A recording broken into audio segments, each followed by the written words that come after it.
Hey guys, so my bathtub spout has been crumbling a little bit more and more lately. So we wanted to go ahead and make a video on how we removed the spout, the valve for the water, and the drain stop. So come with us on our journey into the world of plumbing on Adulting Without Supervision. To start off, using an Allen key, we remove the valve handle. Next, we are unscrewing the back plate so we can see what we are going to be dealing with.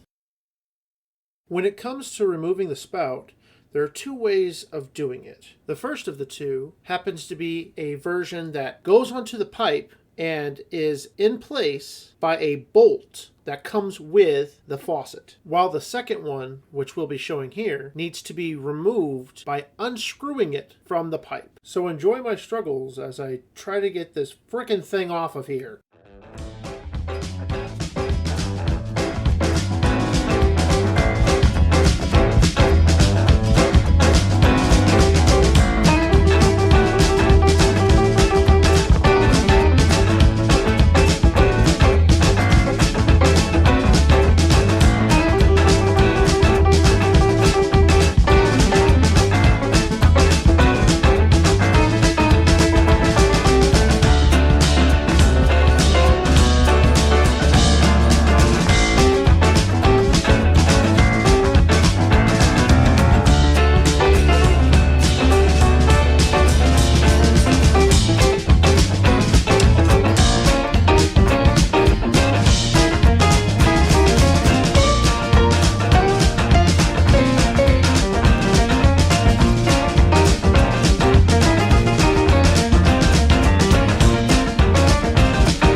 Well, that was just way harder than it ever should have been. Well, it was finally time to take out the valve core, and wouldn't you know it, it didn't want to come out either. So I had to take the torch to it to try and get it loose. And let me tell you, that didn't work at all. Instead, it started to melt the plastic on the inside. So after melting and picking enough of the plastic out, I was able to get the vice grips on. After getting them on, I was finally able to use a hammer to get it broke loose. After removing the sleeve, I was able to go ahead and remove what was left of the plastic that was inside. Oh, and as for the drain stopper, it was only 2 screws. It was honestly the easiest part of the whole thing. Then it just pops out. We were fortunate enough to have an easy access panel on the other side. Because most newer valves are completely different than the old ones, we ended up having to prep our pipes to get it ready for the new system. By cutting them with this copper pipe cutting tool that, believe it or not, is really simple to use. All you have to do is tighten the assembly with the red knob as you go. I didn't even have to cut the bottom pipe. Hey guys, that's it for today. If you guys liked the video, please remember to comment, like, and subscribe. Don't forget to come back next week where we're going to go ahead and finish the job by installing the new spout, valve, and drain stopper.